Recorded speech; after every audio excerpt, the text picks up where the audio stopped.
Hello all, welcome back. இன்றைக்கி நம்ம வீடியோவில் வந்து என்ன பார்க்க போகிறோம்னு பார்த்தீங்கன்னா, இந்த சிப்பியை வந்து எப்படி க்ளீன் பண்ணுறது அப்படிங்கிறது தான் பார்க்க போகிறோம். ஸோ இதுதான் நான் ஃபஸ்ட் டைம் சிப்பியை வந்து குக் பண்ணுறேன். அதனால் அந்த சிப்பி வாங்கின பாட்டிக்கிட்டே இதை எப்படி க்ளீன் பண்ணுறது, குக் பண்ணுறது அப்படிங்கிற டீட்டெயில்ஸ் எல்லாத்தையும் கேட்டுட்டு தான் வந்தேன். ஸோ அந்த பாட்டி என்ன சொன்னாங்கன்னா, இந்த சிப்பி எல்லாத்தையும் ஒரு பாத்திரத்தில் போட்டுட்டு தண்ணி எதுவும் சேர்க்காம ஒரு மூடி போட்டு மூடி வச்சு வேக வை. இதுலேருந்து தண்ணி நிறையா வரும், அதுலேயே அது நல்லா வெந்துரும்னு சொன்னாங்க. ஸோ அவங்க சொன்ன மாதிரி நான் தண்ணி எதுவும் சேர்க்காம வேக வச்சேன். அதுலேருந்து நிறைய தண்ணி வந்துருச்சு. ஒரு 5 to 10 மினிட்ஸ்லேயே ஸ்டவ் ஆஃப் பண்ணிட்டேன்.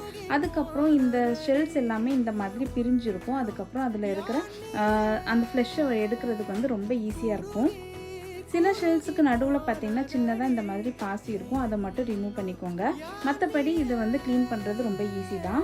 இதில் இருக்க ஃப்ளஷ் எல்லாத்தையும் வெளியே எடுத்ததுக்கப்புறம் ஒரு 2-3 டைம்ஸ் நல்லா வாஷ் பண்ணிவிட்டு குக் பண்ணலாம். இதோட குக்கிங் வீடியோ வந்து நெக்ஸ்ட் வீடியோவில் அப்டேட் பண்ணுறேன். டாட்டா.